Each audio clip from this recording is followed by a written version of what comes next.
Setelah kanker paru maka kita akan dapat nama macam-macam ya. Kalau kita cari di perpustakaan atau searching kita bisa mencari lung cancer, ada ada. Oh iya, ya. Jadi orang kita bisa mencari lung cancer, CA paru, karsinoma paru, kadang-kadang kita bisa pakai K ya, karsinoma paru. Itu semua adalah nama lain dari kanker paru. Jadi kalau ini kanker paru, maka ada benjolan yang bisa muncul, itu bisa jadi merupakan kanker paru kalau kita buka slide. Baik, jadi kanker paru itu adalah sel kanker yang asli dari paru-paru. Mungkin nggak ada tumor di paru-paru yang bisa sebabnya macam-macam, bukan hanya kanker di paru-paru. Iya, bisa, ya. Tetapi kalau kita bicara kanker paru, ada kanker yang memang asli dari jaringan paru-paru. Secara praktis, jenisnya dibagi atas dasar pemeriksaan di bawah mikroskop. Gunanya untuk menentukan obat, karena jenis selnya bisa menentukan obat. Tapi nanti perkembangan terakhir dalam 8 tahun terakhir, terutama 5 tahun terakhir, kita melihat bahwa ini tidak cukup. Nanti kita akan cerita lagi. Ya, jadi secara umum, secara praktis, kalau itu kanker paru, maka kita akan bagi terhadap jenis-jenis di bawah gambaran mikroskop. Pembagian besarnya adalah sel kecil, kanker paru sel kecil, small cell lung cancer, dan kanker paru bukan sel kecil. Sebanyak lagi nanti terbagi. Yang bukan sel kecil itu ada yang adenokarsinoma, squamous cell carcinoma, atau sel besar, lung cell, macam-macam. Tapi pembagian besarnya itu adalah small cell dan non small cell. Jadi kalau non small cell begini, selnya kecil-kecil, bintik-bintik ini. Sementara kalau yang lung cell lebih besar-besar, bulat-bulat lebih besar-besar.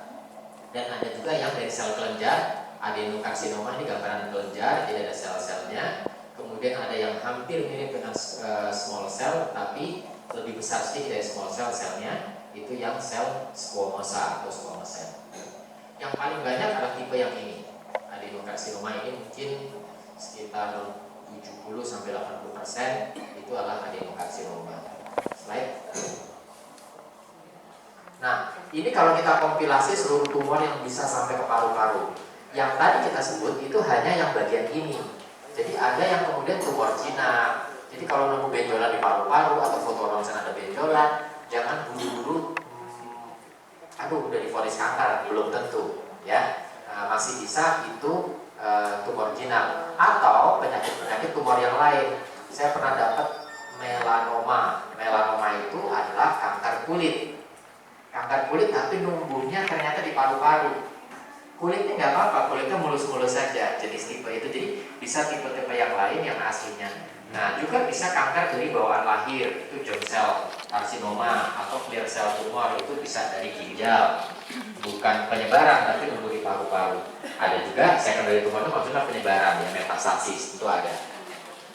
Kemudian ada yang tumor-tumor jaringan jinak, ini seringkali adalah tumor jinak ya. Itu beberapa hal yang mungkin muncul. Jadi nggak selalu massa di paru itu adalah kanker. Slide. Nah, sekarang ini yang tadi saya bilang bahwa 5-8 tahun terakhir ini kita mulai dimunculkan dengan harapan baru terhadap kanker paru, yaitu ternyata kanker paru itu ada subtipenya yang kalau dilihat dari sisi molekulnya. Jadi tadi kan udah kecil ada selnya, sel di dalam itu ada molekul, ada DNA namanya. DNA-nya itu ternyata macam-macam. Jadi ada subtipe atas DNA. Cuman sayangnya memang ini baru pada bukan sel kecil. Pada sel kecil perkembangan ilmu belum sampai menemukan subtipenya. Ya, kenapa? Pertama sel kecil jarang. Kalau jarang penelitiannya jarang. Ya kan kalau kita meneliti yang banyak dulu, yang jarang ketemu. Belum tentu setahun kalau kami di RSCM belum tentu setahun ketemu 2 sel kecil. Sisanya yang sel-sel besar, yang non small cell.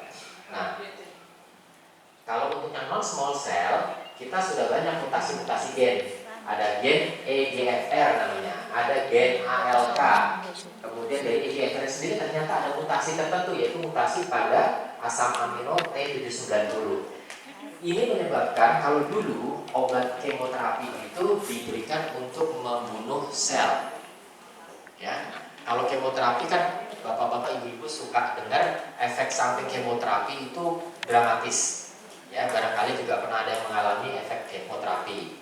Ya, kenapa? Karena kemoterapi itu dibilang sebagai sitotoksik. Toksik itu racun, sito itu sel. Jadi kemoterapi itu meracuni sel. Filosofi dari kemoterapi itu begini. Jahatnya ini gini, kemoterapi itu. Filosofinya adalah kalau kita punya sel, punya tikus yang rakus, biasanya dia menang-menangan terhadap tikus yang lain. Ya, jadi kanker itu tikus yang rakus, dia bahkan gigiti tikus yang lain.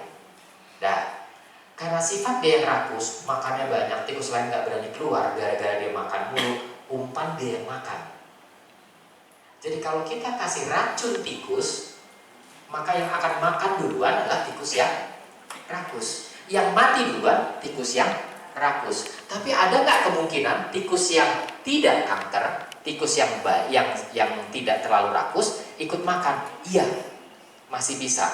Jadi kalau kita kasih kemoterapi, kita racuni seluruh badan kita dengan harapan kankernya mati duluan sebelum kitanya mati.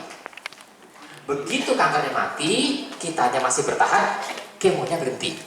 Harapannya kita bangun lagi. Kira-kira filosofi dramatisnya begitu. Tentu dokter menghitung betul itu. Jangan sampai kemoterapi bikin mati pasiennya. Nah, tapi gimana kiatnya supaya itu kankernya mati duluan, orangnya tidak terlalu mati, kemudian serta usul-usulnya harapannya tentu matinya kecil. Nah, kayaknya kalau gambarannya jadi harapannya efek sampingnya kecil, dengan efek samping kecil kita telernya sedikit, kemudian si kankernya keburu mati, kita bisa selesai. Kiatnya banyak, ibaratnya ini kalau tikus saja kita cari racun tikus yang kira-kira walaupun dia racun tikus yang tidak jahat, tapi rasanya nggak enak buat tikus yang tidak jahat tadi, jadi makin nggak mau makan. Kalau dia nggak mau makan racun tikusnya, maka tikus cancernya lah yang kemudian banyak mati. Itu yang diakal-akali oleh peneliti bagaimana cara kemoterapi bekerja.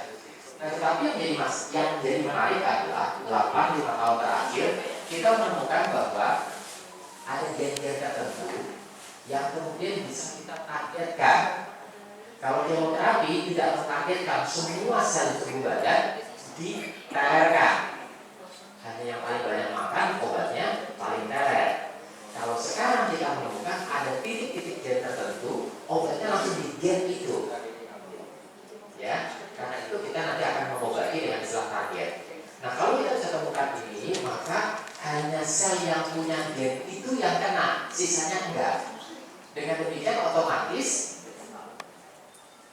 sel-sel yang sehat efek sampingnya enggak ada atau relatif sedikit. Itu perkembangan terakhir yang menjanjikan, ya. Itu pemeriksaan ini.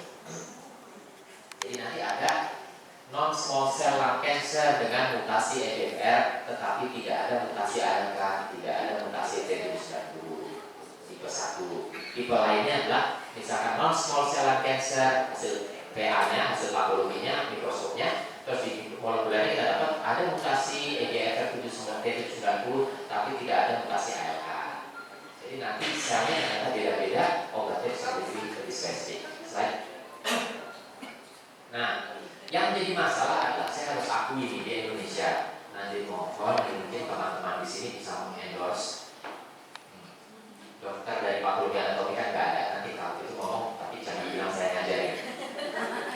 Kalau bisa mereka periksa lebih cepat, karena pemeriksaan standar sekarang ini, pemeriksaan jaringan di bawah mikroskop itu butuh 7 hari kerja. Ya, kalau ternyata meragukan, itu perlu diwarnai dengan pewarna khusus namanya imunohistokimia 7 hari kerja lagi. Kemudian setelah itu pemeriksaan subtipe molekulernya tadi yang mutasi gen itu 7 hari kerja lagi. Itu sudah 21 hari nunggu deg-degan ini hasilnya apa. Kemudian setelah itu kalau mau diobatin dokter mesti melakukan pemeriksaan persiapan pengobatan seminggu lagi. Jadi dari sejak pertama ada benjolan di paru-paru sampai kepada diagnosis tegak itu pasti lebih dari 1 bulan. Dulu kami pernah menyediakan layanan sehari sampai 3 hari jadi. Tapi nggak lama teman-teman di patologi anatomi nggak sanggup karena mereka mesti nganggur. Lah kan dokter patologi bukan dokter emergency yang mesti jaga 24 jam katanya gitu ya. Tapi mestinya udah waktunya. Ya, mungkin kalau dari society ini bisa mengendorse teman-teman patologi atau untuk mohon maaf bekerja agak lebih overtime sedikit gitu sehingga waktu 7 hari itu bisa diperpendek gitu. Ya, nah kalau itu bisa dilakukan, kita akan lebih terbantu. Ini yang saya sampaikan problem kita di sini. Di Singapura juga butuh waktu, tapi mungkin nggak selama kita di sini. Ya, pasti akan butuh waktu 3 hari paling tidak dari tempat berdua. Slide boleh. Nah, faktor risiko. Nomor 1 jelas merokok. Ya, merokok baik aktif maupun pasif. Ya, banyak yang mengatakan pasif lebih berbahaya. Kalau menurut saya, rasanya pasif tidak lebih berbahaya daripada merokok yang aktif. Takutnya kalau dibilang pasif lebih berbahaya, mendingan gue merokok sekalian, berbahaya pasif gitu kan. Ibu-ibu itu kalau suaminya merokok daripada saya kena pasif, dengan saya jangan begitu berpikirnya. Aktif dan pasif sama-sama berbahaya. Yang jadi masalah adalah orang-orang yang aktif merokok biasanya udah tahu resikonya merokok. Jadi dia melakukan upaya untuk ngecek. Ada apa-apa dia check up, ada apa dia check up. Sementara yang pasif karena nggak merasa dia merokok, akibatnya dia nggak mau periksa. Jadi lebih terlambat ketahuannya. Itu yang jadi masalah. Dan banyak kenapa ibu-ibu kena itu karena itu. Ya, walaupun kanker paru pada bapak-bapak paling banyak merokok, pada ibu-ibu ternyata faktor genetik. Ya, faktor bawaannya menjadi lebih dominan. Ini diingatkan saja, tadi sudah disampaikan kalau bisa di rumah udah nggak ada asbak lagi. Itu yang terbaik. Bukan menyediakan asbak, artinya masih membolehkan orang merokok. Jangan ada asbak di rumah. Kalau saya masih ingat dulu waktu zaman saya kecil, saya pernah tinggal di Singapura, SMP itu di mana-mana ada tempat sampah. Jadi kita nggak boleh buang sampah sembarangan, di mana-mana ada tempat sampah. Sekarang kalau kita ke Singapura, ampun ada tempat sampah susah. Ya kalau dulu melatih orang untuk nggak buang sampah sembarangan, jadi saya katakan kalau sekarang udah jangan nyampah, makanya nggak ada tempat sampah sama sekali. Ya, oke.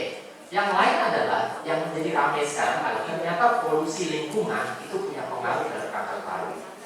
Dan yang sekarang paling lagi ramai juga di Amerika itulah radon. Radon itu gas yang ada dalam tanah, ya, dalam tanah. Kemudian dia bisa menguap ke atas, ya. Nah, radiasi dari tanah itu bukan hanya radon, uranium dan turunannya. Slide berikutnya boleh dulu.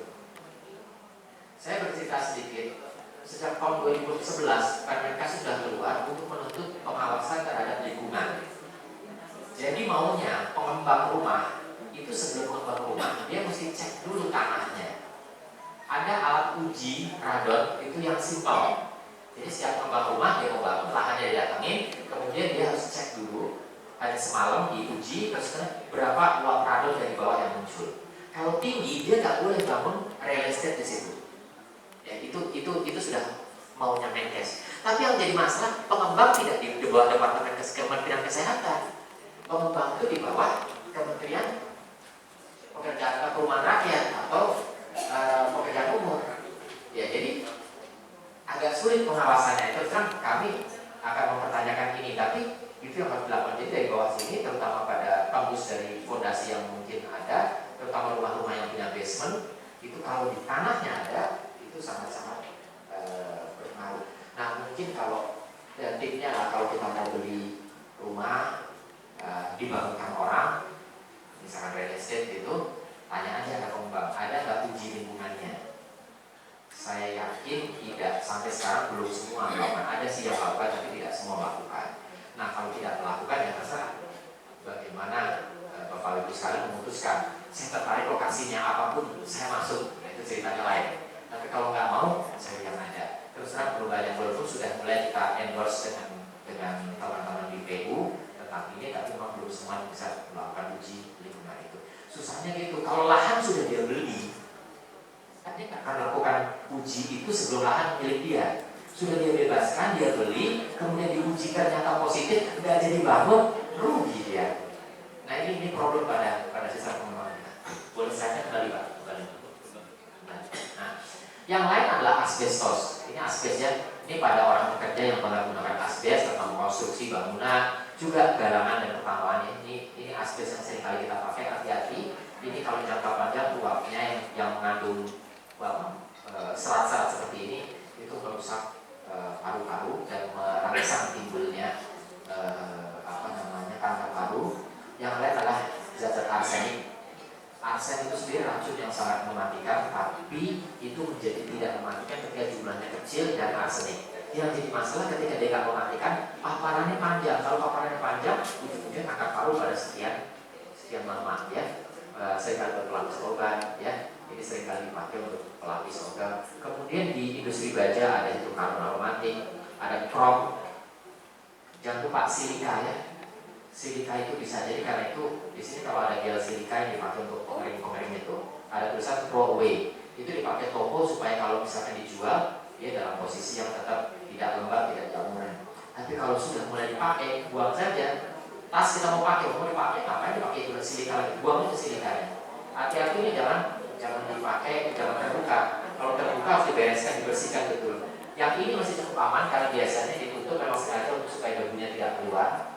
Tapi kalau sudah robek, ini berbahaya. Jumlahnya kecil, ya. Tapi kalau terus-terusan banyak kita produknya ya berbahaya. Terus kemudian polusi udara dari gas bermotor, terus radiasi prosedur diagnostik, ronsen terlalu banyak, CT scan terlalu sering. Nah, tapi kalau kita terpaksa, kita mau nggak mau harus lakukan itu, ya. Terus jadi maksudnya gini, jangan gara-gara takut paru terus demen foto ronsen. Nah, ronsen sendiri bisa memunculkan kanker paru. Misalkan dia gara-gara takut tiap minggu dia ronsen, nggak menguntungkan. Ya. Kalau di Jepang itu akhirnya ada protokol sekarang bagi mereka-mereka yang beresiko 6 bulan sekali silakan CT scan. Tapi bukan foto ronsen biasa, CT scan tapi tidak lebih cepat dari 6 bulan sekali. Nggak boleh lebih cepat dari 6 bulan dan tidak boleh lebih lambat. 6 bulan betul-betul dia dipanggil untuk foto. Itu mereka sudah di label di jidatnya ini beresiko. Siapa itu? Perokok. Jadi kalau di Jepang tuh kalau ada orang yang kemudian dia perokok, dia mendaftarkan diri saya perokok, maka 6 bulan sekali dia mesti foto CT scan. Ya.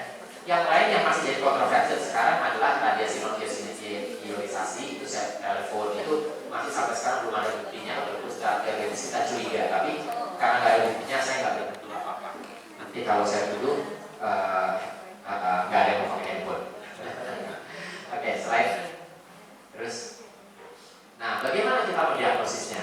Yang pertama tentu dengan riwayatnya. Anamnesis itu ada penyakit.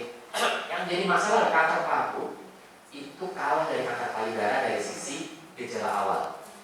Apalagi zaman sekarang. Sadari, silahkan periksa payudara sendiri. Jadi ibu pada rajin untuk ngecek, ya. Akibatnya cepat ketemu. Kalau paru-paru gimana ngeceknya? Bedolan di dalam nggak terasa, nggak teraba. Jadi yang nomor 1 dari riwayat penyakit, seringkali orang itu tidak ada gejala. Jadi nggak ada keluhan apa-apa, giliran sudah lanjut baru bergejala. Itu yang terus terang mengkhawatirkan dari kanker paru. Kita sebagian besar dapat dari gejala yang sudah muncul itu ternyata sudah lanjut.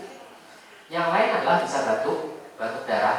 Kalau batuk pada stadium dini itu biasanya justru munculnya di saluran nafas yang dekat tengah. Jadi kalau paru-paru itu dari tengah ke pinggir, kalau dari dalam itu seringkali tidak bergejala. Tapi kalau dia di saluran nafas besar di pusat tengahnya situ, maka itu paling sensitif terhadap gatal. Kalau dia kanker dari situ, baru sedikit menimbulkan batuk, sehingga kemudian kita curiga. Tapi kalau di pinggir, refleks batuk sudah tidak terlalu terasa. Kalaupun ada barang itu, kita tidak terlalu merasa, jadi seringkali tidak merasa. Batuk darah bisa, cuma di Indonesia sebagian besar batuk darah TBC, karena kita masih nomor 2 dunia di TBC. Jadi akibatnya kita paling banyak batuk darah TBC. Tapi ini juga seringkali menyebabkan orang langsung dianggap TBC di daerah itu suka diobati langsung TBC, padahal ternyata dia kanker paru.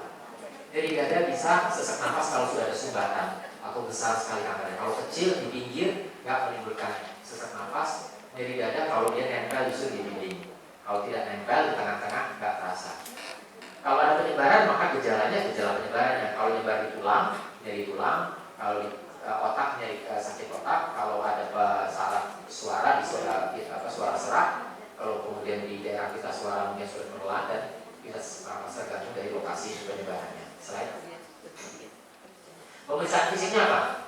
Bisa ada mengi, suara seperti asma. Jadi kalau orang mengi yang terus-terusan itu curigai sesuatu yang bukan asma. Kalau asma yang timbul 1-2 hari timbul, nanti terus hilang.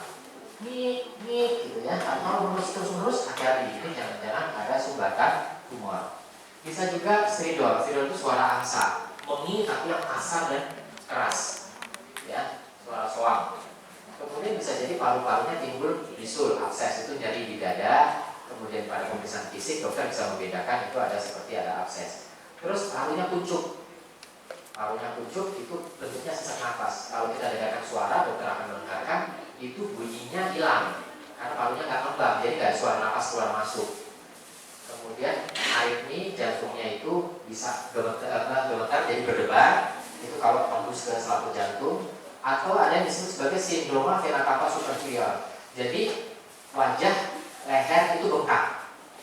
Kalau wajah leher bengkak, urat-uratnya biru kelihatan, itu mungkin gara-gara sumbatan tumor di paru-paru, jadi darah nggak bisa kembali ke jantung. Nah, jadi kalau ada gejala seperti itu, pikirkan kemungkinan tumor paru. Atau sindroma Horner, itu wajahnya kering, kelopak mata turun, terus lubang hitam mata kecil. Jadi kalau katanya kalau perempuan cantik itu kalau matanya berbinar-binar, bolaknya lebar gitu ya. Kalau kecil seperti orang ngantuk terus, nah itu Horner syndrome. Apalagi kalau wajahnya kering, pikirkan itu kemungkinan tumor di paru. Belum lagi kalau ada suara serak atau sindroma Pencos namanya. Kalau nyeri di daerah